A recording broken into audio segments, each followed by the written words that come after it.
Welcome back, everybody, at Lo Que Es podcast. Today, guest is a very, very interesting person, Mr. Thomas Tilson. How you doing, sir? I'm doing great. How are you? I can't complain. Thank you for coming out here today. You're very welcome. I love the drive coming Yeah, out. it was a nice great. drive. It's beautiful. Let's start by introducing yourself. What is it that you do? I already put it on the stories that you're a pilot, but a little bit, what is it? What do I? Okay, well, Thomas Tilson. I go by Tom. I am by trade, I am an aviation person. I've been in the career path and I've been around airplanes literally my entire life. I'm second generation.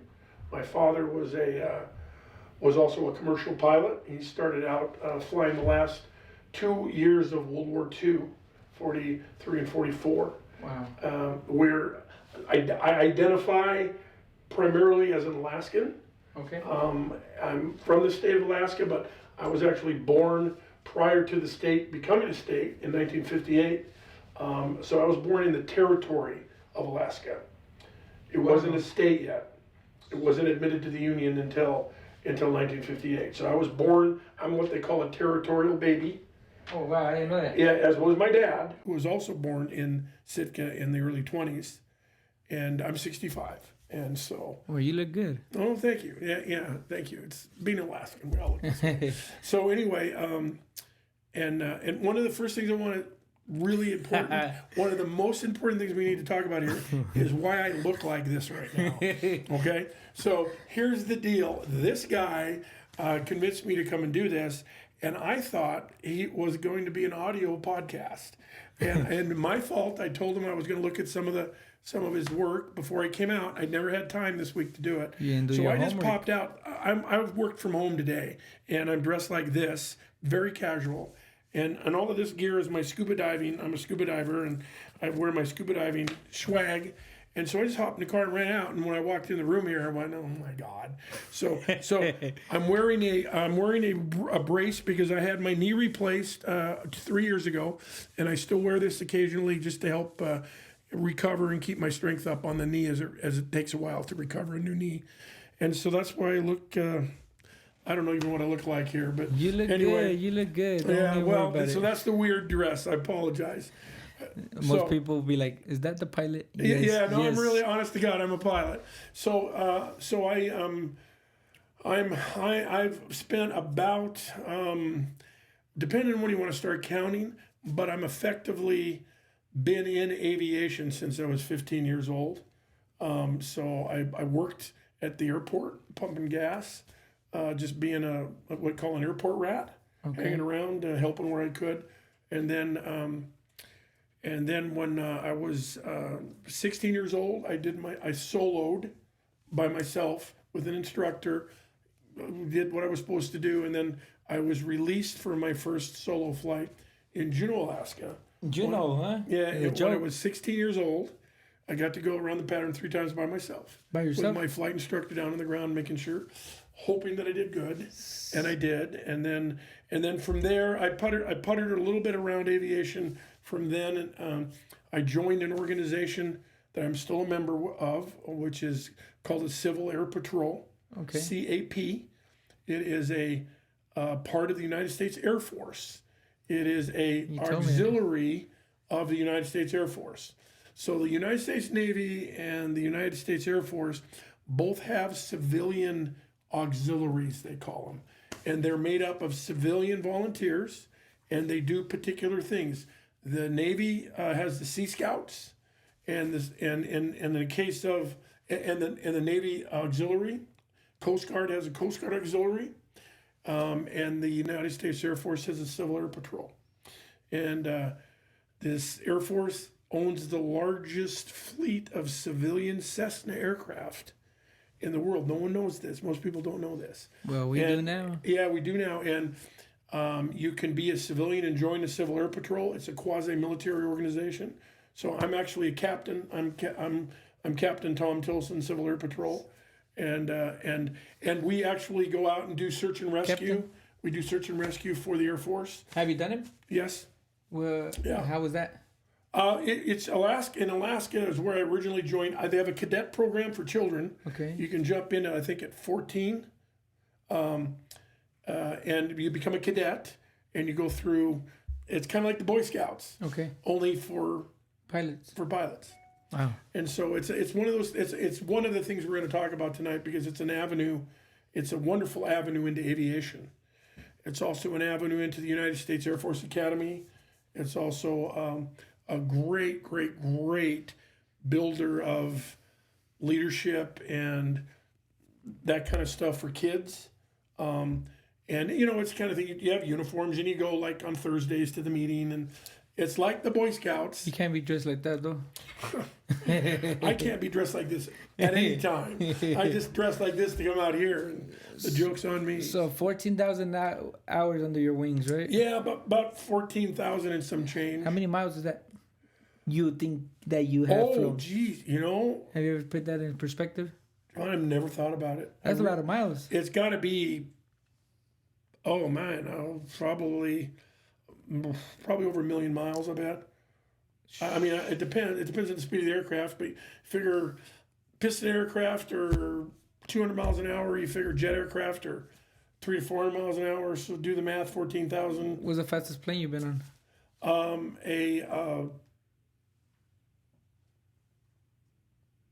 The fastest I've ever gone in an airplane is an Air Force fighter called an F-4. I was not flying it. Okay. I was flying it. I was a cadet with the Civil Air Patrol at Elmendorf Air Force Base. During the summers, the CAP program, the cadet program, they do what they call encampments. And the cadets from the organization, they're called, they're parts of what they call wings. There's the Arizona wing, and then the wing have smaller branches, and each branch has its cadet program, a cadet group. So they have one here in Arizona? In the summer, yeah. Oh, yeah. Big one in Arizona. Arizona Civil Air Patrol's good organization, big organization. Good to know.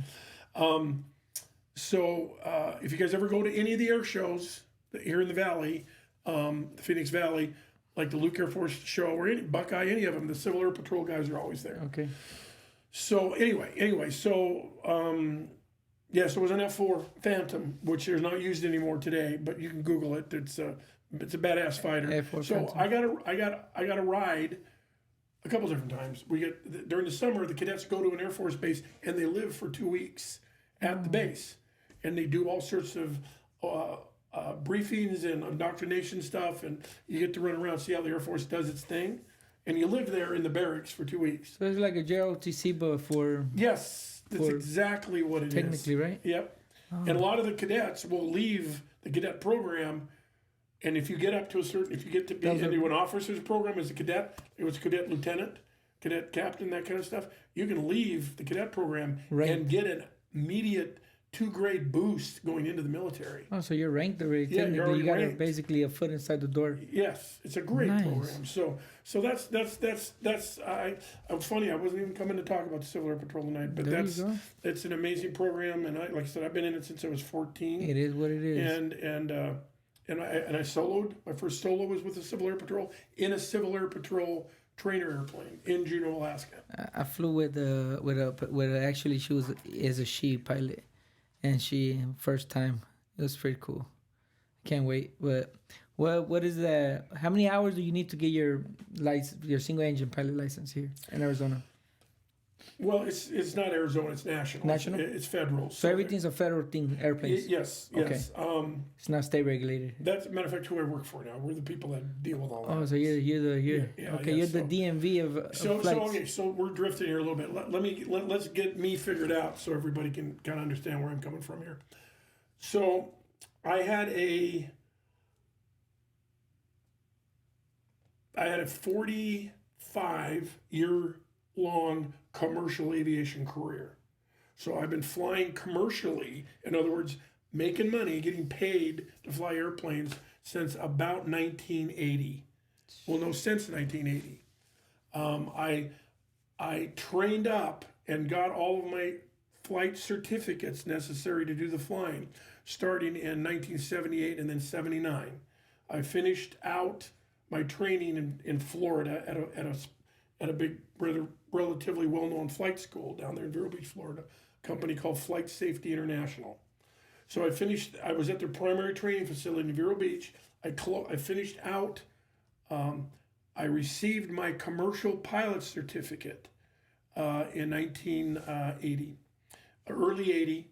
And then I did a couple of more, I gained a couple more certificates. I became a flight instructor, got my flight instructor certificate next, immediately. And then from there, I went home to Alaska, to Juneau, where I started flying as a flight instructor. I started teaching new pilots. Before you worked in the Alaska? As a Alaska group, and yeah. This is how I started in 1980. Okay. So I started out as a flight instructor teaching new pilots. And there's kind of aviation's a funny animal. They take the newest people with the least amount of time, Be the and teachers. they use those people to teach new pilots. Why is that? Well, you'll get some people to argue about this, but the theory is that to go through the course of training necessary to become a pilot, you have to study and you have to know what you're doing to pass the tests. So when you come out of it, that's the smartest you're going to be ever in your career. Makes sense though. Now, you maybe don't have the flight experience. Whoops. Maybe you don't have the flight experience, but you do have the. I talk with my hands. You're book smart. I'm Russian.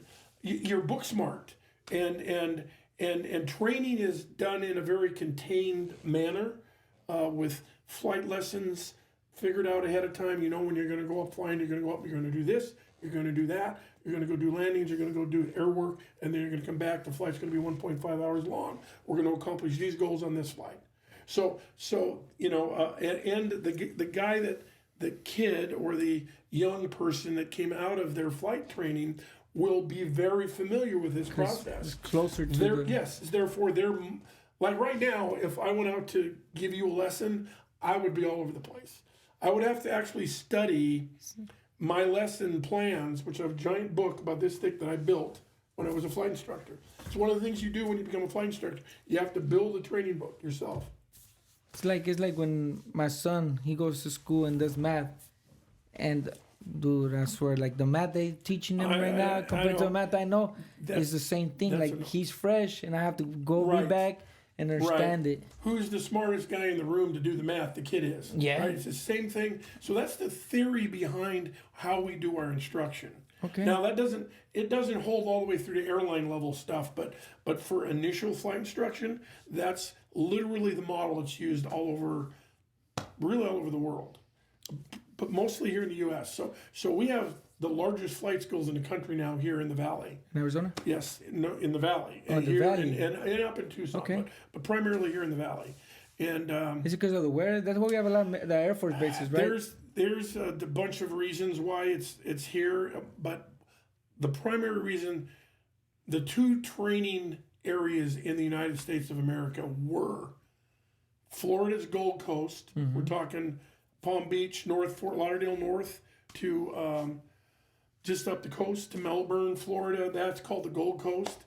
There's several large schools there. Flight safety is there. Florida Institute of Technology, FIT, has a big flight school there. Some big flight schools there, or in Orlando. The weather is why the flight schools were there. So for decades, European carriers would send their cadets, they call them, their pilot cadets to Florida at these big schools. They would contract these big schools to get their initial flight training out of the way. And then large well-known training institutions such as Embry-Riddle Aeronautical University. They had a campus there. They also had a campus. They have a campus here in Prescott. So they're a big organization. They do a lot of research, but so they set up here, and so Arizona kind of was always the number two behind Florida, but then 9/11 happened, and that kind of caved in all of the heavy foreign pilot training that was happening in Florida. That's one of the Now, it biggest still things. goes on. I mean, a lot of pilot training happens in Florida still to this day. But what's happened is it's started to slowly transition over here to Arizona. And there's some other reasons for that. Congestion, We got a lot more space here, and it's just been happening. And now there's been some other economic reasons that recently it's really taken off. The big airlines now. We have had a pilot shortage recently that was almost catastrophic to the industry. We're coming out of it slowly right now. Can you explain a little bit of what's happening? Or what you think is happening since you've been? Well, it's not what I think; it's what has happened. It's kind of complicated, and there's a lot of reasons that the pilot shortage. First off, you'll get people to debate. Like there may be people who watch this that are pilots that they'll argue about if there really isn't a pilot shortage. Let us know. Yeah, it'd be interesting. But there's two sides to the argument. The one that says there isn't a pilot shortage and one that there is. Well, I can tell you because I know people in executive suites in several airlines, and they'll just tell you without a doubt there's been a pilot shortage. I have an opinion. I think I have, as soon as you speak, I have my own. Sorry to cut you out, but I think I have a little bit my own opinion of why I think it is. Mm-hmm. I think back in the day, being a pilot, being a fireman, being a police officer was something the biggest thing that you could become. It was but cool. now with society has changed it was cool. Yeah, it was the biggest thing that you can now society has did a 180. Now everybody doesn't see us pilots, and nobody wants to be a fireman. Nobody wants to be a doctor. Now everybody wants to be a TikTok influencer, a gamer, etc., etc. Not even people want to become athletes no more. Everybody wants to go to where social media is at. You want to be an app developer. Yeah, you want to be security. You want to be an influencer. You want to be, and I'll just tell you, you're right. That's the number. He hit it on the head. The number one reason that I call it the pedals off the rose. The aviation used to be the thing. It was the thing starting back in the 20s, and America and the world just fell in love with anything aviation related. Amelia Earhart, the barnstormers after World War One, and it just was, aviation was just the bang. It was the thing. You were the cool person. You were. I mean, we were talking before we started. My father. Why he became a pilot? I am a pilot today. Check it out why his dad became a pilot. And you got to say it. Why exactly? If not, I'm going to say it. Because it's a direct link to why there's a pilot shortage. I exist today. Him. I am alive just today like that. Because my dad couldn't get a date at his home. He got mad because he couldn't. The local girls. Now let me tell you we're from Sitka, Alaska. You can Google it. Okay, Sitka is where my people came from. Europe, from Russia, Georgia. Russians came over. The Norwegians came over. We'll just say eventually they all ended up in Southeast Alaska. A potluck. Well, so not a pilot. Store owners. No, I mean like a potluck, like different culture just. Well, Alaska was fish and forestry and all of that, Norwegians and all that. So there's a reason that the Norwegians and the Russians are up there, and we won't go into the history lesson now. If you can Google that too. So basically, my father was one of two twins. My uncle and my father were identical twins, and Lloyd and Frank Tilson, and they were born in Sitka, Alaska in the early 20s, and they were the sons of a gentleman whose father bought and started a large store in Sitka. We owned the grocery store in Sitka. We also started the coal mercantile. Back then, we heated homes with coal. So my family owned the coal distributorship in Sitka, Alaska, and so basically my dad was kind of a hot guy around town. He was a good-looking big guy. Him and my brother, and they were the sons of a very important man in Sitka, small town, about 3,000, 4,000 people. So they were the hot guys in town. I have a picture of my father in a full-length leather jacket in front of a roadster when he was 18 years old. I mean, the guy was a stud. And he dated all the girls. And then World War II happened. And it comes to turn out that Sitka, Alaska is strategically important to the North Pacific because the Japanese actually invaded the United States of America. They invaded a possession of the United States, which was Alaska. The Japanese held several islands of a chain that's known as the Aleutians. Again, Google it. A thing called the 1,000-Mile War. And so that panicked Washington. So Washington dropped the equivalent of over $1 billion into Alaska on an emergency basis. Wow. They built a road up to Alaska, which was never connected, called the Alcan Highway. They then built a series of sea Navy bases, starting in Whidbey Island, Washington, and going north, Ketchikan, Alaska, Sitka, Yakutat, on up to Anchorage, and then out to Kodiak Island, and then out to Chain. So these bases were designed for one reason, and that was to support amphibious surveillance aircraft that the Navy deployed to go do war patrol out over the ocean, looking for the bad guy. Are those amphibians the ones that can land in the water?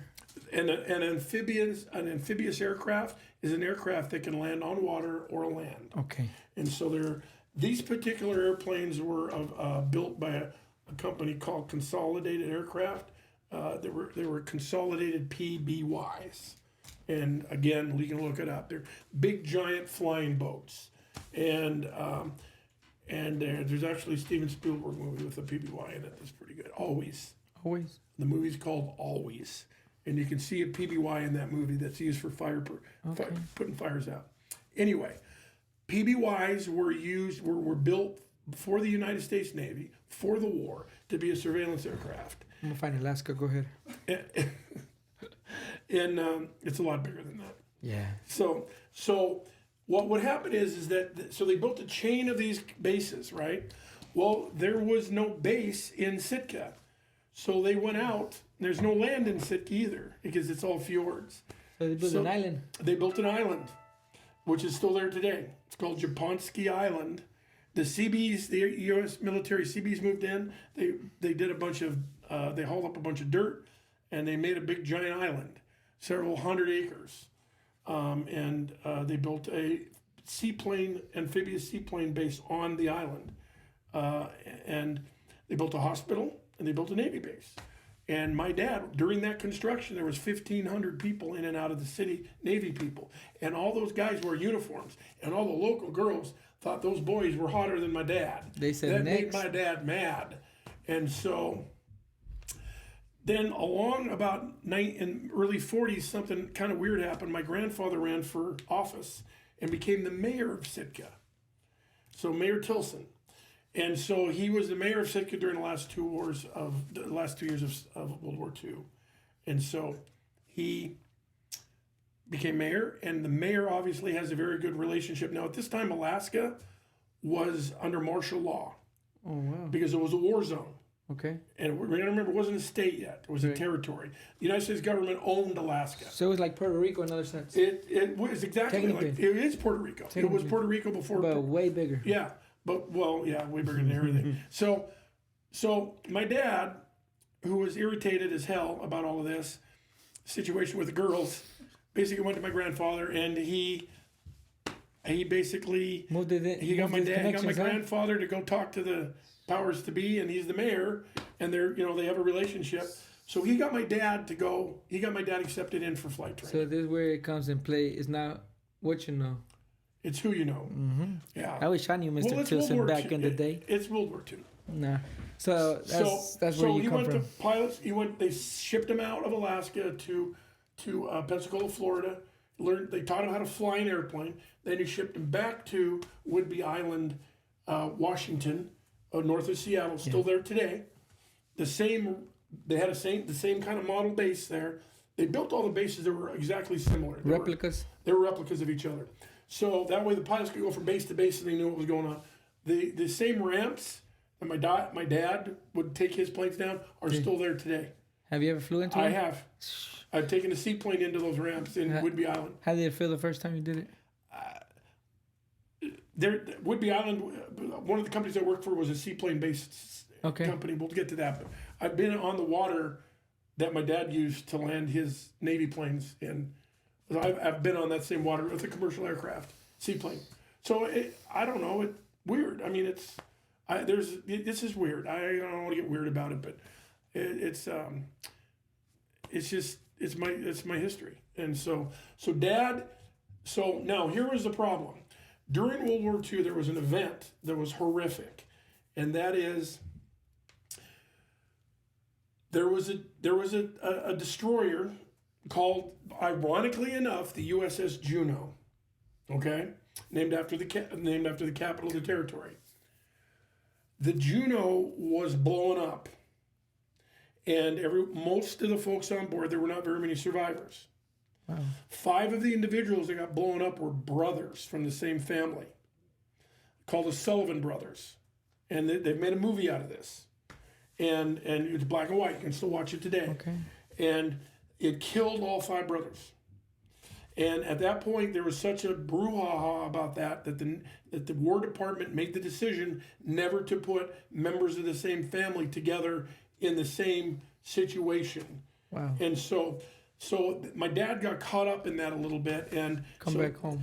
So because he's the son of the mayor of the city of Sitka, which is strategically important to the North Pacific campaign, they just decided, well, my dad's thinking he's going to go like over to the Philippines or over to Africa, where they had PBYs in several places around the world.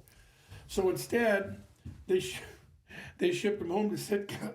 He was pissed, huh? Well, yeah, but you got to remember, now he has a uniform. Oh, he can still brag. And he's not the grunt that's shoveling the dirt to make the island. He's the guy flying the airplanes on the island. And his dad is the big guy. And his dad is mayor. So Dad was okay with it. So I remember I lost my dad when I was 10 years old. He was killed in an airplane crash. And so I didn't get to spend my later years or my adult life with my dad and all. I'm sorry that happened, but it did. And I remember one of the things my dad would tell me, he would talk to his friends, and they go, oh, in the war, what'd you think about, and he had this picture, which I still have, of him flying the PBY with a helmet on and all of that. And what he got out of that was he couldn't hear. His hearing was shot from these airplanes. And the second thing was he would tell people, would say, oh, what'd you do during the war? Where'd you go? Where'd you get deployed to? He goes, I got to go to Sitka. You go, well, you're in Sitka. He goes, no, I got to come to Sitka.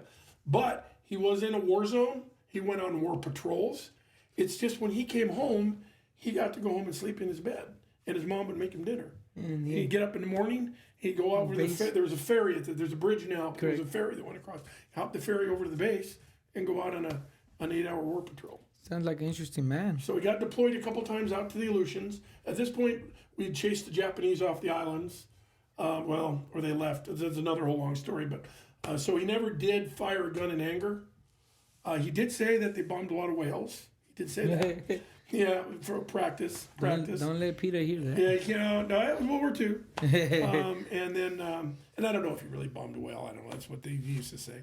But yeah, he got to spend the war at home flying PBYs. So after the war, he left the Navy and started flying for the then Fish and Game Department of the territory. Most of the territorial functions were suspended during the war, such as Fish and Game, which is like they call it fish and what Arizona calls it something different, but Alaska it's Department of Fish and Game. So they didn't have any enforcement people. They're the people that protect the police for the wilderness. The nature people, go out and protect the moose and the deer and to make sure that people aren't poaching animals and things like that, fishing, make sure.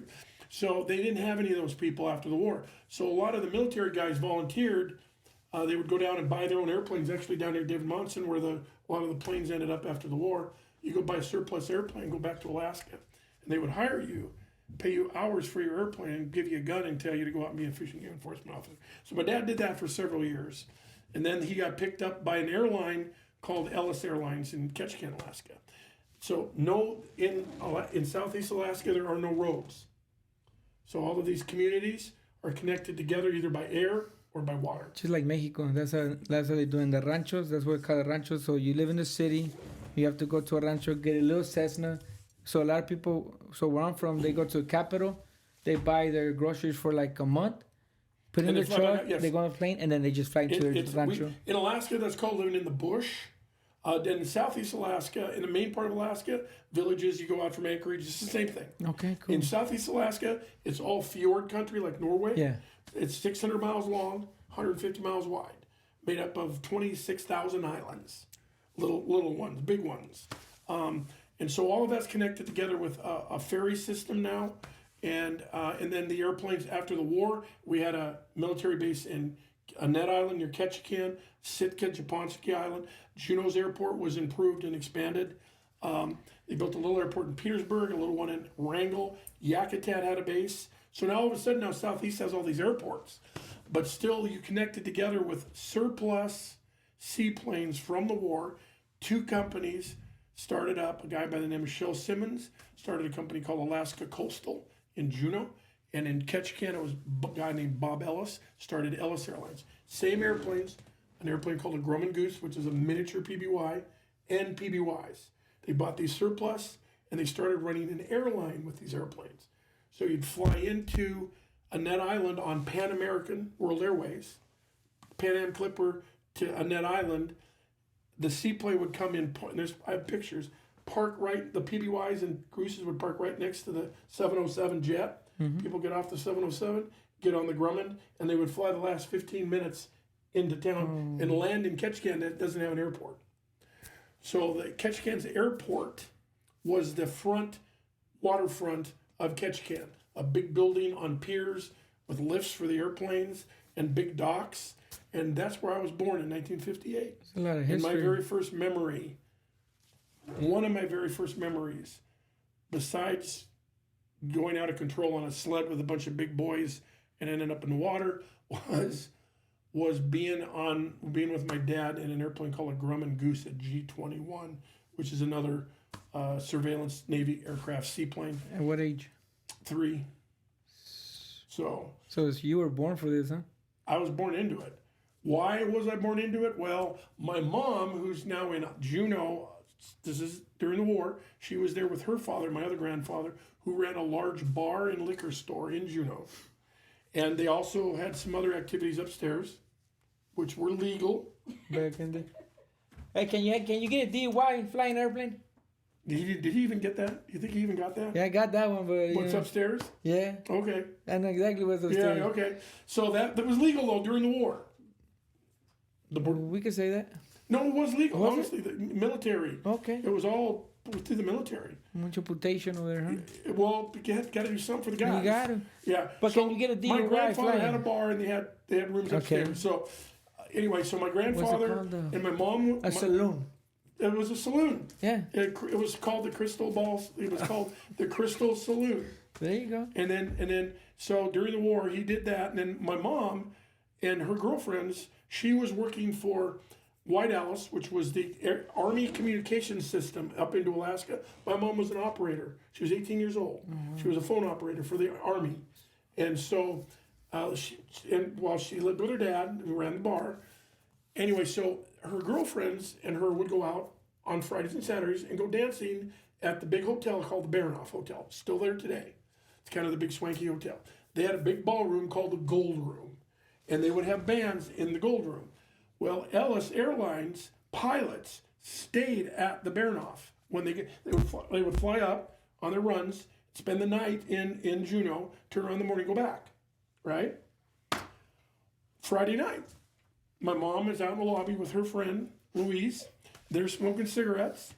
My dad and another Ellis pilot come in their uniforms. And I love my mom, but she loved a man in a uniform. Looking good. Looking good. Looking big sharp. Big old Norwegian guy. Mr. Tilson, walking by like nothing, huh? So he's checking in at the counter. They're in the lobby smoking. Anyway, 11 months later, I was born. Makes sense. So my mom would tell me that I was actually conceived. In an airplane? Yes, in the back. That wasn't flying. Bob Ellis would let the pilots take the airplanes, pay for the gas, they could take the planes and go out and go fishing or stay close, but they could take the planes out to like one like Bell Island or one of the coves near Ketchikan. You literally beach the airplane, let the tide go out, and then for 6 hours you'd hang out on the beach, cook, and my mom tried to convince me that I was conceived in the back of a G-21 Grumman Goose.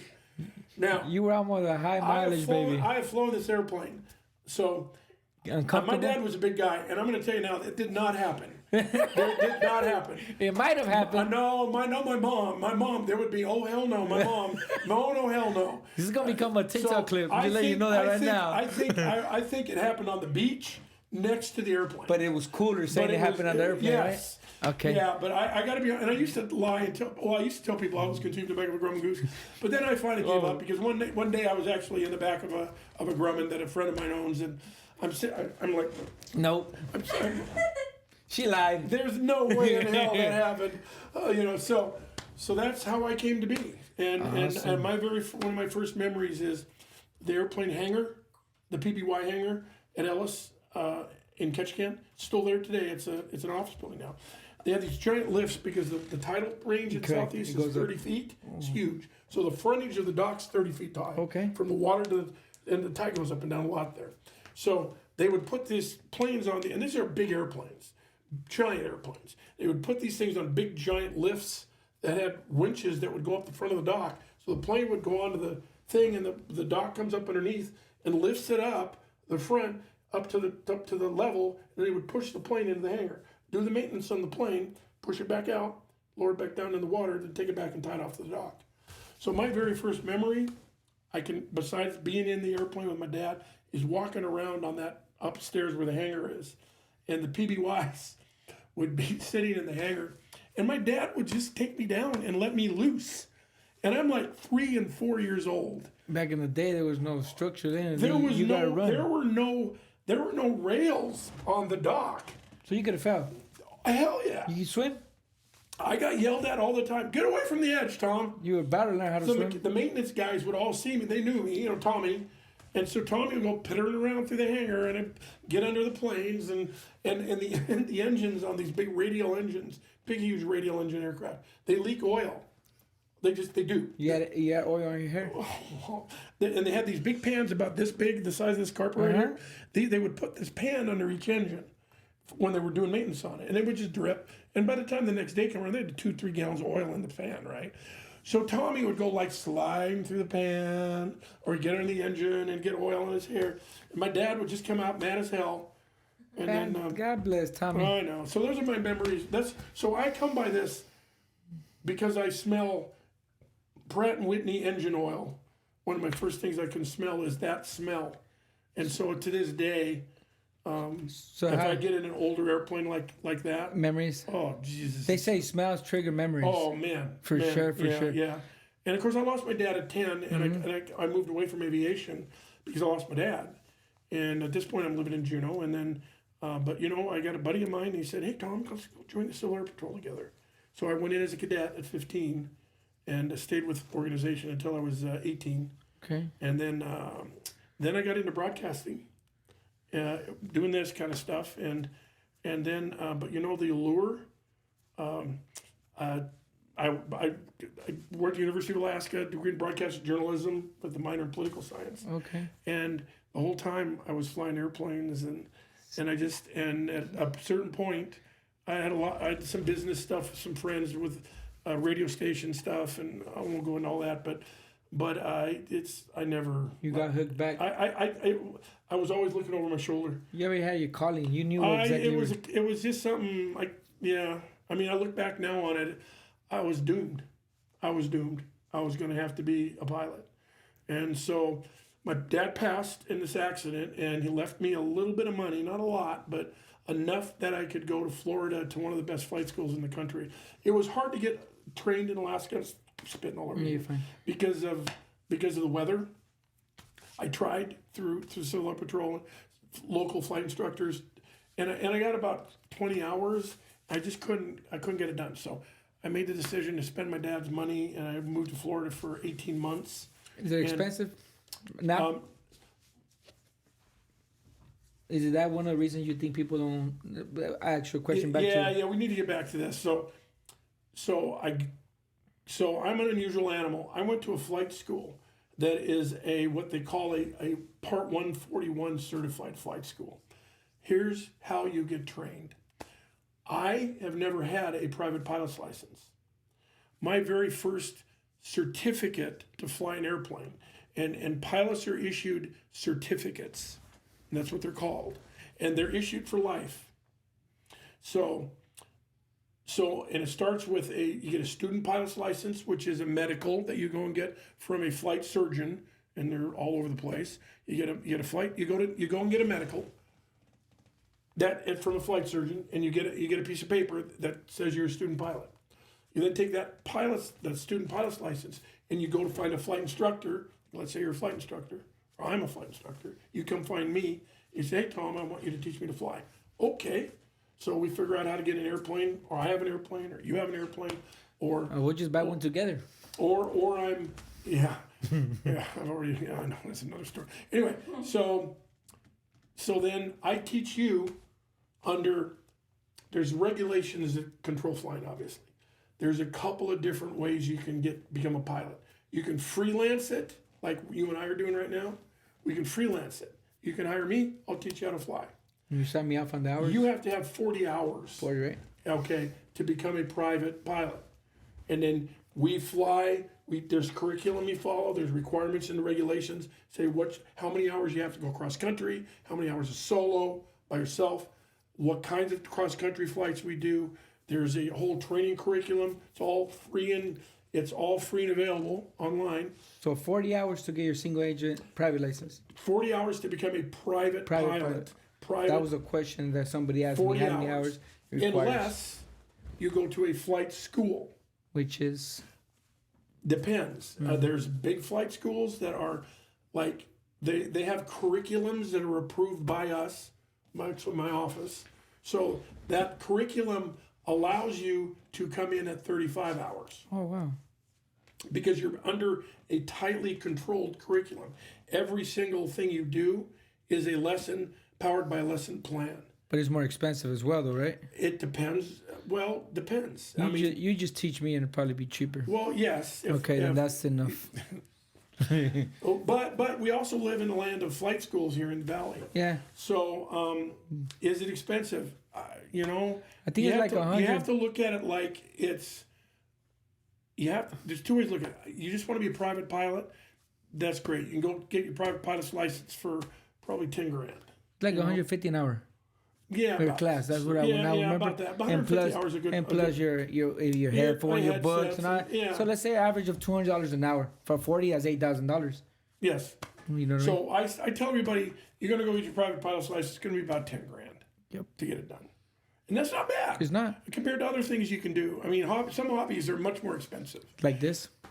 Yeah, I don't even want. Yeah, I don't want to talk about it. But I don't want to talk about it. It's real expensive. Now you want to go become a commercial pilot now? So I remember when I said I've never been a private pilot. Yep. Because I soloed, but I never got my private pilot's license in Alaska. I jumped the ship and went to a Part 141 flight school, flight safety. Here in the valley, we have Aviat, United Aviat. We have, oh my God, Lufthansa is a flight school. There's a myriad of them here in the valley, and those are all these schools that have these curriculums. So you become a cadet, and you will just basically, in my case, I bypassed the test. Yeah. I didn't need to be a private pilot. I was in their commercial pilot certification class, which gave me 150 hours, which I paid for. So it was about a $40,000 deal in 1980. Equivalent to what nowadays? Today, some people say you're going to spend $60,000 to $80,000. So yeah, and that's okay. Reason number one that we have a pilot shortage. Number one. Okay. Well, no. We'll start. We'll be fair. Number one is what he said to begin with. What I said. It's not cool anymore. I think it's cool. It lost. Well, let's be honest. It's still cool. I think it's cool. Way cooler than being an influencer. It is. You're going to be a pilot, for God's sakes. Come on. Imagine I start doing podcasts on my own plane. I'm going to. That's what I told the guy today. I told him as soon as I get my pilot license, That's one of the things that I want to do. I want to take my guests and on an hour flight. So about that, interestingly enough, there is a gentleman here in the Valley who's an aviation influencer. I got to meet the man here 2 weeks ago. No way, he copied my Yeah, idea. and what I'm going to do is I'm going to give you his YouTube channel, Awesome. and you can use that as inspiration. So he's doing some cool stuff. Him and some friends flip airplanes. They buy an airplane. Oh, they like buy an flip airplane, them. Okay. They fix it up a little bit. They flip it. Oh, nice. I thought you said flip. And he's like, a student pilot right now, and he's doing his videos on being a student pilot. So I would love it if we could have our second influencer in the Valley to go through his private pilot thing. So seriously, so where am I now today? So I left. I became a commercial. I went home in 1980 and became a commercial pilot for a commercial air carrier, commuter air carrier, small airline, and small airplane airline, piston-powered airplane, and these were seaplane airlines. These were airlines that land on water. Southeast Alaska. Yeah, again, you're right. So we did. So you'd fly in on Alaska or Western Airlines. That's the airline you used to work Juneau, for? yeah, Alaska Air Group. Yeah, Okay. Alaska Air Group has two airlines: Horizon Air and Alaska Air. I flew for Horizon Air. How was that? Have fun? Jets and big engines. Any and good stories? lots of flight attendants and cute girls and. Any scary stories while you were flying? One of the questions was that. I've had scary. Or like anything that's exciting, like or emergencies. Have you ever got hit by thunder? No, getting hit by lightning is. I've had ball lightning in the cockpit. What is that? It's an electrical phenomenon where you get it's Not a UFO. no a ball of energy goes across the dash, bounces. Like you can see it. Yeah, it's right there. If you touch it, you get shot. Yeah, if you touch it, you get shot. It comes in this way, goes out that way. It happens occasionally. It's rare, but you can look up ball lightning. Okay. Anyway, so yes, I've had 2 engine failures. I've had a partial engine failure, which was rough because I only had 1 engine. So in an aircraft called a de Havilland Beaver, which if you go out and look at my car's license plate, it will say DHC1. That was the plane. De Havilland Aircraft Corporation, Canada, model number 1. So walk us through that. How? Two. I'm sorry, 2. The 1 was another airplane. I have the 2. So DHC2 is an aircraft that's legendary Alaskan bush plane. Okay. I would be technically called a bush pilot if I didn't hate the moniker. It implies that you fly bushes. You don't fly bushes, you fly in the bush. Okay. Like the African bush, Alaska has a bush. And I flew in that bush. That was my first job flying. So how was that story? Groceries. When the engine shut off. You fly the children, you fly the moms and the dads out. You fly the moms in, you fly the babies out. You bring the groceries in, you bring the groceries out. One at a time? No, I'm just saying. Oh, I was about to say. You're supporting the bush. For the people. The people. Okay. So everything goes into the airplane. That's so smart. these airplanes are like big pickup trucks. That's cool. You plywood, oil drums, groceries, Everything. dogs, the kitchen sink. Everything goes in these airplanes. It goes out.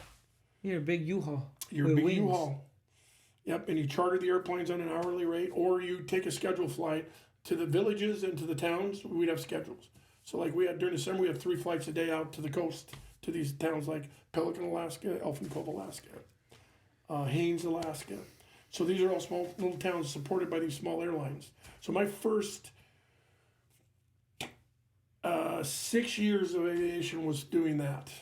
And then we bought a turbine-powered seaplane with a jet engine in it, a prop jet engine. And then I smelt jet fuel for the first time, and my brains turned to mush. And then I had to go fly a jet-powered or a jet. And so I left, went to work for Horizon Airlines in Seattle, Washington in 1986, 87. And then I started my big commercial airline career there. I did an airplane called a Metroliner, an SA-227, Dash 8, which are everyone here that's ever flown on a big prop-driven airplane has probably been on a Dash 8. And then an F-28, which is a Fokker Friendship. And then I did that for a while, and then I got my radio business company thing happened, and I got out of aviation for 2 years because I was kind of tired of it at this point. I'd flown my ass off nonstop for for 12 years, and I just burnt out, and I burnt out on the airline part of it, and I decided that I didn't want to just be a big bus driver with people anymore. On my mind, I get bored quick. So I was enticed out to run my company, to help run a company I was co-owner of. I did that for a couple of years. That's when I realized that I was a pilot forever. So I left that, came back to my first management job in Seattle, Washington, for a famous company that's still in existence today. It's called, if you're an airplane buff, Kenmore Air Harbor. Like Kenmore washing machines, Kenmore Air Harbor. You can Google it, and you'll get their airline website and everything. And they are a very unique air carrier in the Pacific Northwest that flies the same kind of airplanes they fly in Alaska, only like a really polished airline. Nice. Uniforms and beautiful airplanes, and they fly out of Seattle, Washington. If you ever go to Seattle, Washington, and you're downtown where the Space Needle is, there's a lake there called Lake Union, and you'll see these big, giant white and yellow airplanes come in and land on the water right by the Space Needle. That's Kenmore. And so I ended up 17 years at Kenmore eventually became their director of flight operations, which is a government regulatorily required position that airlines all have to have. You have to have a chief pilot, you have a director of flight operations, director of maintenance. And I was one of those three for this company for 17 years. So, total. So I did that, and then I got enticed to go back to Alaska for a while to help start another little airline in Juneau. Helped start a wheelplane-based airline at Kenmore at Boeing Field in Seattle. Boeing Field, and put that together. That's still flying today. What do you think about Boeing? I have to be careful. Okay. So here's the other part. I now work for the U.S. government. You don't have to answer. That's one of the questions that I got asked. Stand by. This is a disclaimer. So I retired in 2014 with 14,000 hours. I wanted to go do something. But right now, the mandatory retirement age for pilots in large commercial aviation is 65 years old. 65. And so I'm now 65. So in my late 50s, I decided I didn't want to retire from flying and just have them shoot a water cannon over the nose of my airplane, give me a go watching, see you later, and then I'd be dead 3 years later, which is traditionally what happens with pilots. So I wanted to... God bless. They die fast after they retire. What? Yeah, I ain't trying to become a pilot no more. It's pilots and coal miners. So anyway, I wanted to do something else. So I've got a long history through all of this as being a special projects manager for special things like safety management. It's a thing that we're doing now. Because of my involvement with these unique airlines, the agency, FAA, which is the agency that essentially controls aviation activity in the United States, Federal Aviation Administration, is part of the Department of Transportation. Yeah, what was the DMV? Yeah, ADOT. What's that? Department ADOT, like Department of Transportation, right? It's the United States Department of Transportation. They own agencies. Yeah. They own the Coast Guard. They own the Federal, did say that. Yes, they own the FAA. And the FAA does aviation. There's a Maritime Administration. They do boats. So we manage pilots and the development of pilots, and we control the airlines, safety, regulations. We do surveillance on all of the airlines to make sure that you're safe when you fly on any airline. We control manufacturing of aircraft. Not control, but we maintain, we establish the regulations and all of the stuff that goes into building an airplane. So the reason that you asked me about Boeing, and I hesitated, is that Boeing is a great company. They build the best airliners on earth, and they always will. Well, I don't know if they always will, but they are now. They're struggling right now because of some decisions that were made. Merger mania happened in the airline manufacturing, the airplane manufacturing world here about 25 years ago. Okay. And Boeing merged with another company, another very long storied company called McDonnell Douglas. And so McDonnell Douglas and Boeing merged. The two companies had different operating philosophies. Boeing's was engineering at all costs, sometimes almost to the cost of the company. And other times, McDonnell Douglas was a very profit-driven organization. So when they merged, the rumor is, and I hear this from people that have worked for both companies, that McDonnell Douglas kind of ended up running the executive suite. That's not exactly what's going on, but I'm giving you the short story. And one thing led to another, and they started making some decisions on Boeing's side, which ultimately led to some decisions that ultimately led to the problems they've been having now. Because a lot of it was like the Boeing Max, like 737 and like stuff like that. Obviously, like you said, you do work for the safety. So that's one of the big things. God forbid, if what happens in Arizona, you have to be there automatically. That's your job. But that's one of the things that whoever's into aviation knows them. Like, I have a person that said that they were on one of the Boeing ones coming from Utah, and all of a sudden, all it was doing a nosedive.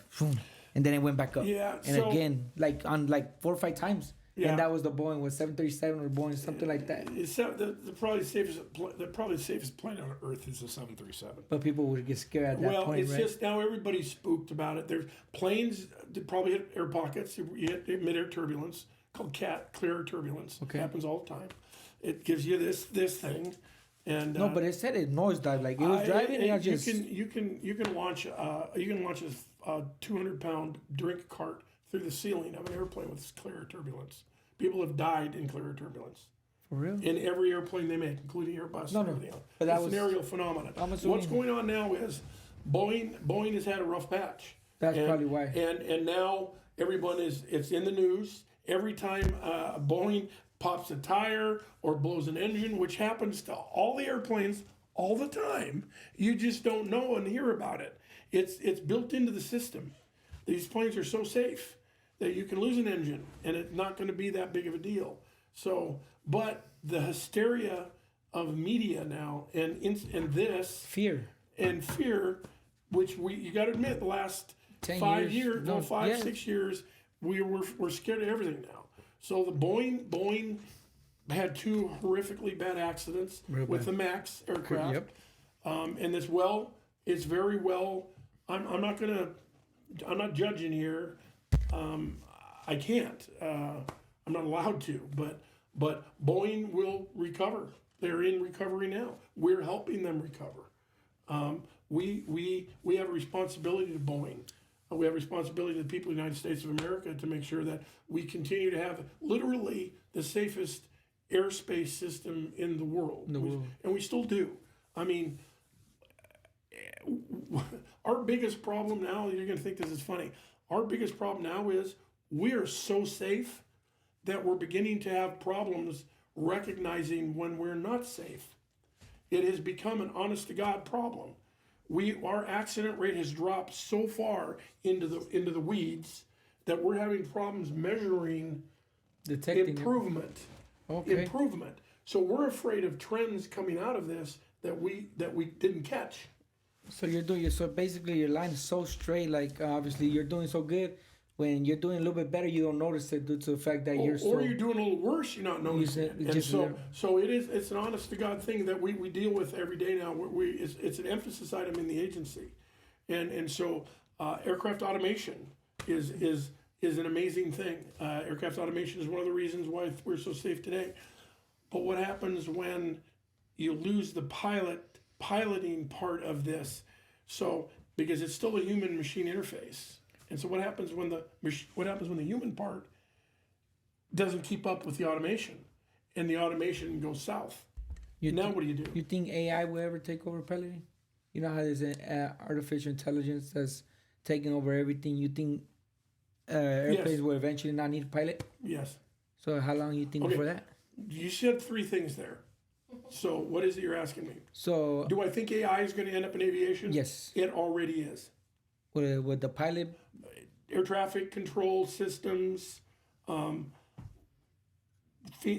Phoenix is going to very soon be the recipient of a new delivery system for packages. So I can't. Yeah. I got to leave it at that. But that's going to be happening soon, and that's a lot of that's AI driven. That system that's going to control drone deliveries, package deliveries, UPS, Amazon, Google are all working on these systems. They're in place and running in tests all over the country. The Northeast Corridor, College Park, Texas, Amazon's got their test center going on down there. They've been delivering packages by drones for several years now on a test basis. Nice. Well, that's all coming to Phoenix soon. Oh, wow. And so that's driven by AI. So because these drones will be autonomous. There won't be somebody flying these drones. Just like the new cars. Have you seen the cars that drive by themselves? The Waymo? Waymos? Yeah. Just like that? One of the reasons they're coming here soon is because of Waymo. For real? Because the people of Phoenix Wants it. they're used to it. Okay. Because how many of you have driven around downtown Phoenix and gone by a Waymo and you don't even think a second about it? I'm scared to get on one of those. Come on, let's be honest, guys. We have robotic cars driving all over Phoenix right now, and we have for several years, and we don't even blink. Right? So now we have tunnel vision, huh? What's gonna as a society nowadays? No, we're getting used to it. Yeah, true. So that's why. Well, now, how long is it going to be before you can get on your app, pick one, and order up a pair of tennis shoes and have it delivered to your backyard On a drone. by drone? That's gonna be awesome. But what if they mess up my box? I'm a shoe freak, so if they mess up my box, I'm gonna be mad. Let's take it to UPS and return it. So anyway, you asked me about AI. So yes, it's already in the system. Now you said something out about no pilots. Or? So do you think that eventually AI is gonna be so sufficient that we won't need pilots at all to land, to take off, emergencies, like get rid of pilots 100%? That is a big topic, and it's talked about and is being talked about as we speak. Boeing and Airbus both have designed cockpits of aircraft that have a pilot position as a system controller. He's not a pilot in the true sense of the word. He's a systems monitor. Just to make sure. One seat in the middle of the cockpit. It looks like the Captain Kirk chair. Big screens all around him.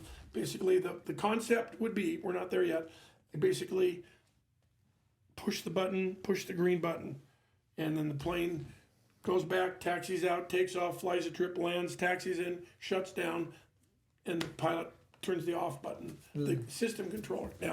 Now, do I see that happening in the next, well, I'll be dead, but do I see it happening in your lifetime? Not like that.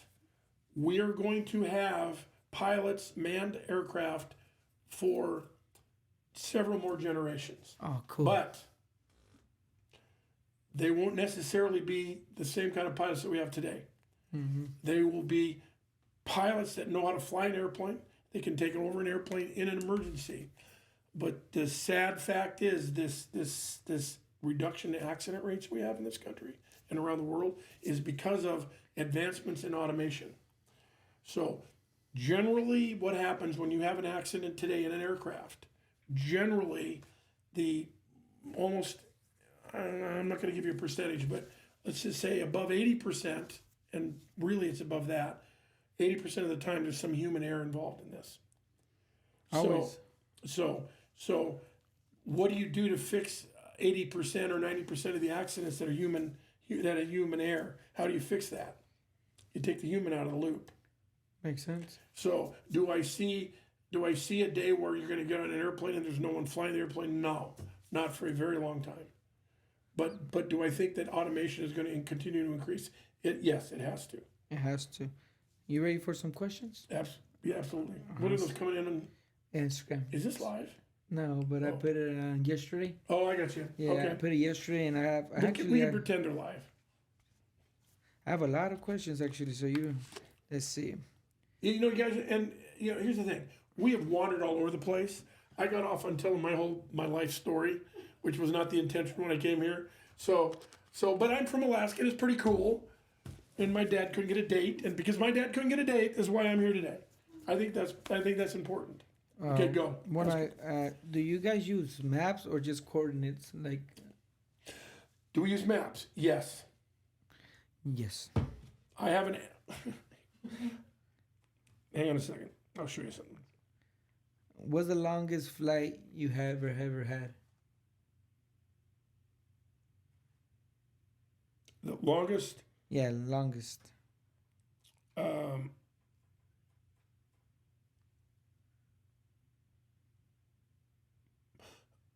Unrefueled or I mean, Either or. I've flown an airplane to Europe.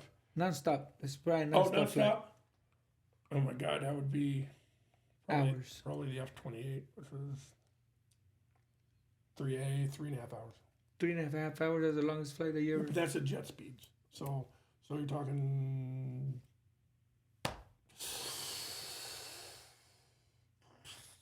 2,000 miles, something like that. I've never done long haul flying, Okay. like over the ocean stuff. No. Okay. Boring. Have you ever had an emergency landing? Yes. How? And why? Engine failures. How was that? Yeah. How was the process? Were you scared? No. Were the people in the plane scared? First one was in a Metroliner, an SA-227 twin engine, 19 passenger, high speed prop jet, right, over in Spokane, Washington. Oh, I used to live out And there. I'm going from Seattle to Spokane. I'm a co-pilot at this point. I'm in this right seat. And we're flying along. It's a great, gorgeous day. And we're flying along. And I'm looking out the window. And all of a sudden, the airplane goes, No? the airplane goes, Oh. I look up and Mine sounded better. And it goes, and I go, oh. And the captain reaches over and just pushes the other throttle up. And we go, and we go, we have an engine failure. So you just start No, gliding? you reach down, you pull a thing, and Gas. you go, and shuts down. We actually got to the gate on time. Just gliding? Oh, we had another engine. So Fool. Come on. So you have an engine on. This one's a two engine, right? Yeah. So it's one on each side or both on bottom. How's that? So you just flying off one? The point I'm trying to make here is it was no big deal. It is. For you, It is what it is. What it is. I get it, what it is. But if I'm a passenger, I'm gonna be scared. It was a non-event. Oh, That was okay. my very first engine failure. Okay. Now, my engine failure was in a de Havilland Beaver, this plane that's on my license plate. Mm-hmm. It's a single engine, radial engine aircraft, 9 cylinders, circular. Beautiful. The sound is amazing. Is that your favorite plane? Yeah. Because that was a question. Yeah, that's my favorite plane. Okay, cool. So, anyway, yeah. So, I'm flying from Juneau to a place called Excursion Inlet, which is a fjord. There's a fish processing plant out there. It's over water. There's nothing else out there. It's water to water, flying over water, and I'm about 8 miles from Excursion Inlet, and I'm over big water. In other words, water I can't land in right now because it's rough. Correct. And these are seaplanes. So, in my engine, one of the cylinders on the engine came off the mount. So these round engines have cylinders that do this. There's 9 of them, right? And they're pounding out against this in a cylinder like this. So the cylinder head broke off the mount and popped this way. And the cylinder and a radial engine is one of the fewer engines on Earth, depending on the conditions of the failure. It may keep running. Rough, but it may keep running. Okay. In this case, it did. And I got oil all over the windshield. It was a big mess, but I was able to see out and all I did was I could see Excursion Inlet, and I just kept the power up enough to keep me in the air. And it was just a nice, gentle kind of glide on in, about 8 miles on into Excursion Inlet. Passengers are scared out of their minds, but That's what I'm saying. Because That's what I'm saying. You're not gonna be scared, but I'm your passenger. I'm screaming. Had I had to land in the water, it wouldn't have ended well. Oh no! Because of the water, big waves. And a seaplane, most seaplanes can handle a PBY like my dad flew. They can land that airplane in 5-foot seas. I could land my seaplane, which is float plane. The difference is a flying boat that looks like a boat that lands in the water has a hull. Seaplanes are airplanes that have floats attached. So the float planes can't handle that kind of water. I can do maybe 1.5 feet, 2 feet of water, maybe, and these were bigger than that. These were like 5-foot swells. So the plane would have hit the water and flipped over. So we may have lived, we may not have lived, but it wouldn't have been a big deal. But I got it in, and I had enough where I was able, once I got on the water, I was able to taxi to the dock. But that was the end of it. The plane had to. Too easy for you. Oh, it wasn't easy. I was scared. Okay, all right, no, now. I was like, oh yeah, because I didn't know. I would have been scared. Because I didn't know what happened. I knew something had happened in the engine. And then you seen oil, so you were like. So I knew something blew on the engine. It's a 450 horsepower supercharged engine. So there's a lot going on in this monster. And something bang and whoosh. And the next thing I know, I don't have power. I don't have full power. I have about quarter power. But that was enough at my altitude that I could kind of do a descending landing to where excursion went. Had I been another 2-3 miles out, I wouldn't have made it. I got 3 more questions before we could call it off. First one, is the Earth flat? Oh Jesus! That's what they're you have asking? to ask UFO question too. Yeah, no, that's what I have first seen 2 UFOs from the air. Is the twice. Earth flat as a pilot? The Earth is absolutely not flat. You guys hear that? You know who I'm talking to because you guys. I have been in an airplane called a Learjet, a Lear 60. It can go up to 40,000. It can go up to 50,000 feet. It's a high altitude airplane. One of the highest commercial, one of the highest jets you can fly in. That's a civilian aircraft. And you get up there and you actually see the curvature of the Earth, just a big old ball. And you know what? It's black. Yeah. At that altitude, and during the day, you get up that high, you look up, it's just black, because you're above 2/3 of the atmosphere, that altitude. So there it goes. UFOs. Yes. Where and how? At Seattle, once again in Seattle, going Spokane to Missoula, Montana. Okay. Over the Rocky Mountains, another clear, wonderful day. And I could see 1,000,000 miles. And I saw it twice. Let me put it this way. 2 different events. 2 different UFO sightings. Same day? No. Okay. 6 months, 8 months apart. Yeah, 8 months apart. First one I saw first. He saw 2 pilots and passengers. Okay, in a Metro. This same airplane that I had the engine failure on. Not very dramatic at all. No little green men. No. We're flying along. I'm sitting in my seat, just kind of looking out the window. Eating snacks? Oh, yeah, always. Nice. And then I look down like this. Right? No, not just like right there. Okay. And beautiful, going over the Rockies. Okay. And there was a quarter, you know, how big a quarter is? Mm-hmm. A quarter size silver ball bearing. You know, ball bearing, right? Literally a silver ball bearing-ish looking thing. Quarter size. Quarter size. So we're at 20, we're in the high 20s. Okay. We're like near 30,000 feet. Okay. Flying along. And I look down, and this thing is traveling like this along with us. And so I think it's like a weird reflection on water or something, which you see when you fly along on the lake, when you have water and you're high up like that, because you've seen it, look at a jet, you know how the sun, you can see the sun falling off the water. Well, I thought maybe it was like that. And then I was good until it moved. No, nothing that drew, just wait. It moved like this. So you gotta understand, I'm looking down at this thing going, oh, what the hell? And all of a sudden it does this. I did that, but mine was zuzu. That's right. Yeah, well, it wasn't zuzu. Zuzu happened later. Okay. So it does this, and then I'm like, I said, I got something out here. He goes, what do you mean? I said, something's paralleling us. He goes, wait, what? What kind of airplane? He goes, it's not an airplane. Pilot goes, you're not telling me. And I go, well, look, no, I'm not saying that, but there's a thing there. I said, it looks like a ball bearing. And he goes, Jesus, and he said, well, I said, stand by. And then it came up. So now it's over here, and now it comes up like this. It looks like it was going away from us, like this. And the next thing you know, it ends up about right down here.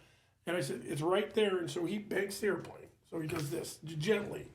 And then And then I hear the guy right behind us out of the cockpit. I hear him say, "What the hell is that?" Was it still small? It was a bear. I don't think it was small. No, Well, I know, but it was so low. Probably it was. Yeah, I figured it was 10,000 feet below us. So, I but think you could this still thing, see it I clearly. think this thing was. I think this thing was several hundred feet across. I God think bless. that's the best I could figure out. So we're not alone. Well, we'll wait. So it's like we were not getting UFO vibe from this thing. We were getting like, okay, not weather balloon. They don't go 300 miles an hour. But what happened was it continued along, and then it paced out ahead of us a little bit, and then it just went and was gone. Supersonic. It wasn't just supersonic; it was hypersonic. Hypersonic. Yeah. Disappeared, but basically in about a second and a half, it was gone. So now we're all good. All right. So what are we gonna do here? We called center. You have to report it? We called Seattle Center. We said we've got an aircraft parallel to us out about 5 miles maybe. What do you got on radar? The guy says we don't have anything on radar. What are you seeing? And I say, well, we have some kind of unidentified aircraft. We talked to center about it for a little bit, and then it flipped off. The whole period of time was about a minute and a half. So it's down here, comes up, and then flies off. Okay, to this day, I don't have a clue. 8 months later. 6. 8 months later. Okay. 6, 8 months. I only remembering all this now. Okay. I tell everybody 6 months, but on paper, it was 8 months later. Okay. And now I'm flying the airplane. I'm a captain now. I've upgraded. And we're coming back this way, and we're going same way. We were in about 150 miles of where the first place was, and I see it again. The same one. No, there's an entire fleet of ball bearings out there. I don't know. It might have been the same one. Same ball bearing. It was the same vehicle. Same sphere. Same sphere. And co-pilot saw it. I saw it. Flight attendant saw it. Passenger did not see it on this one. We brought her up. Do you see it? I see that. Thank you. So that one, the first one we went to the chief pilot. We reported it. And he said, what do you want to do? We reported it through a reporting system that NASA maintains. NASA? To this day, they have a reporting system for unusual stuff, problems with the airplanes, things that you want to admit you did wrong. Like I screwed up a landing, or I screwed up an altitude accidentally. You can tell on yourself, and then you don't get in trouble. And then they study what happened. It's a whole thing. It's a learning procedure. Sometimes. Yeah. Anyway, snitch on yourself, you'll be good. the second one was reported. We got on the ground, we reported it, and then the reason I say 6 months is it occurred around 6 months after the first time. I went through all my training and upgraded and stuff. The second time was reported it, and no one heard anything for 2 months, and I get a phone call from some dude who's working in the Pentagon, and he identifies himself as he's an investigator for this office of it doesn't even matter. The Men in Black. Well, no, but they are the guys that have been. Remember about 2 years ago when the Navy pills came out, all of that. That office that was studying all that stuff was this office that called me. And Men in Black. And I didn't know who it was. They were not Men in Black. I think so. You can just I forget the guy's name, but I'm not know who called me, but he asked me all the questions about what happened. I gave it all to him, and then that was it. Thanks for the report. I said, am I going to hear anything back? He goes, oh yeah, we may be back in contact. I never heard from anybody again. Nice. So there is. The world is not flat. There are UFOs. This one, the second one, started over here, went underneath the airplane, way low. We were about 10,000 feet below us. Went way across, and then did another one of these up things, and then gone again. And so that's why we had 3 people see it. And so I don't know. I just Something's out there. I don't know. So do UFOs exist? Yes, they do. They're not UFOs anymore, though. What are they now? We got rid of the UFO moniker. What we call it now? Officially, they're UAPs. UAP, guys. Yes, UAP. unidentified aerial phenomena. Oh, phenomenon. That's the official government. UAP, not UFO. And we have an office now that studies these things. God. Yeah. Okay, then. Last question. You know why? Because military pilots now When I started in aviation, you were not allowed to report these things. You were not? You'd lose your job. Because people were scared. People were idiots. They didn't want to admit there was these things going on. So there were pilots that lost their jobs. There's a very famous JAL incident, Japan Airlines incident in Anchorage, Alaska, where they were chased around by a really big, round, silvery-looking UFO. It's very famous. You can look it up. It's not a UFO no more. So I think my UFO was related to that UFO. For real? Yeah, that guy was the Japanese captain. They just Air Force dispatched 2 fighters out there. This 747 was out there doing circles with this thing chasing the 747. For real? For real.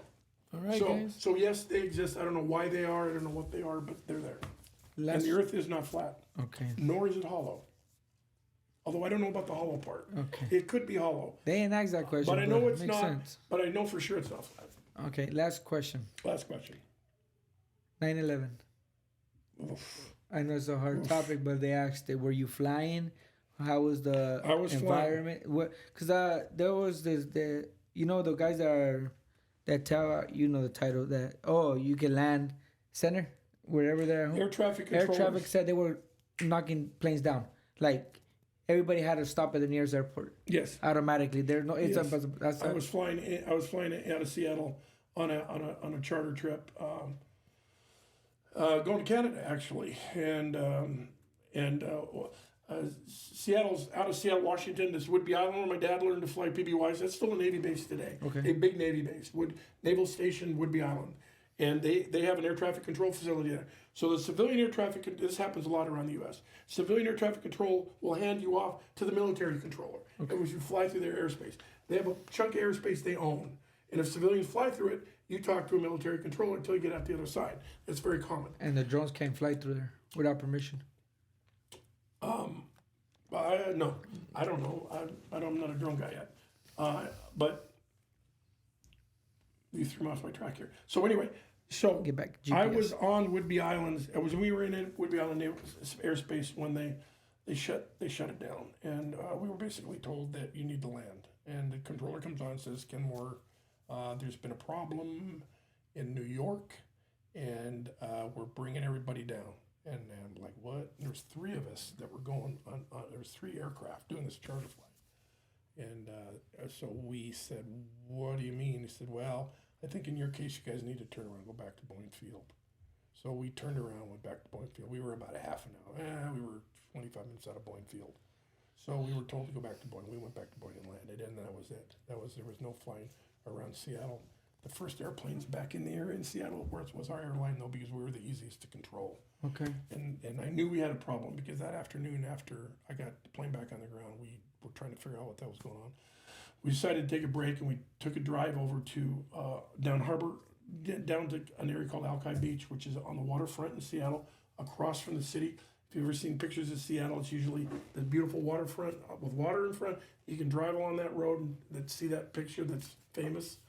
Anyway, so we drove over there and came over the hill and went down to the beach. And it still is today. Sitting out in the middle of the harbor was a Navy Trident missile submarine, a Navy Trident missile destroyer, sitting in the middle of Seattle Harbor with missiles on rails, They were elevated, ready. and they were activated, and they were sitting there with armed surface-to-air missiles in downtown Seattle, protecting the city, and Boeing, which has its plant right there in Seattle. So that showed my heart more than anything else. And I'll tell you this: coming back into Seattle after we turned and came back, there's a device in the aircraft called a transponder. It's what identifies the aircraft. It's the thing that sends the numbers out to the computers. It says okay, and it's a device in there. And there's how it works is it gets hit by radar and it responds back when it gets hit. It says, "Who are you? I am this airplane. Who are you? I am this airplane." And there's a light on this thing that flashes whenever it sends its response. There's a little light that flashes, and it just does this routinely, right? Well, what I found out that day was when you're lit up by fire control radar, which is the radar that are on ships that shoot airplanes down, it goes solid. And all 3 of us coming in, They were ready. solid. In case anything, So right? they were tracking our butts. So you had They a were- missile ready They for were you. tracking our butts with missiles. No way. Coming in. They never admitted it, but we were locked on, Case- and had we even deviated, Done. we'd be done. Good Because thing. we were Boeing Field. You know why they call it Boeing Field? Because it is exactly where Boeing's headquarters is. It's also 3 miles from the Renton factory where they built the 737s and the Navy and just so Seattle's a very strategic area. So they weren't going to make sure any airplane coming in to Seattle or Boeing Field or SeaTac Airport, which is right next to the big airport, is right next to Boeing Field. No, so It was a crazy. terrible day. Yes, most definitely. Yeah. I agree with you on that. And before we close out, any words that you want to tell the future? Well, listen, we didn't end up talking much about how to become a pilot. There's more to this thing. Maybe we can do another one of these days about just training. But aviation right now needs pilots, and it's a career that is amazing and much cooler than being an influencer or designing an app. And the airlines need pilots. Everyone needs. We need you guys. So if you have the slightest bit of interest in becoming a pilot, there's a bunch of neat ways to do it. There's an organization called AOPA. You can Google it. Get on there. They have an entire website devoted to becoming a new pilot and tells you all the different ways you can do it. Like $12 to join. $12. Did you join? Something by the like way? that. Well, you'll see right now. Okay, all right. So because I made him before I said to come over, he was going to have to join AOPA. It's a great organization. That's okay. He will before I leave today. Yeah. So the other thing is, they are now in some cases the airlines are now hiring you before you're a pilot. Well, give me a job there. They help you transition into becoming a pilot, That's awesome. and they pay you at the same Free? time. And it's free payment. Yep. Not. There's a few of those. We have a couple here in the valley. Well, Yep. let me know. Yeah, we got a big one right over here at Goodyear Airport. Well, I want to thank you very much for coming out here. I appreciate you, everybody. Thank you for tapping in. This was a totally weird interview. I just want everybody to know that I'm dressed like this and I'm talking about all this stuff. Yep. So we'll probably do a part 2. That'll be Yeah, awesome. Like we'll that, we see. could talk a little bit better, dress a little bit better, I guess. Nah, but I want to appreciate everybody for tapping in. You know, like, subscribe, share, let everybody know. It's actually a pretty interesting podcast, and thank you. Have a great day. Thanks, guys. See ya.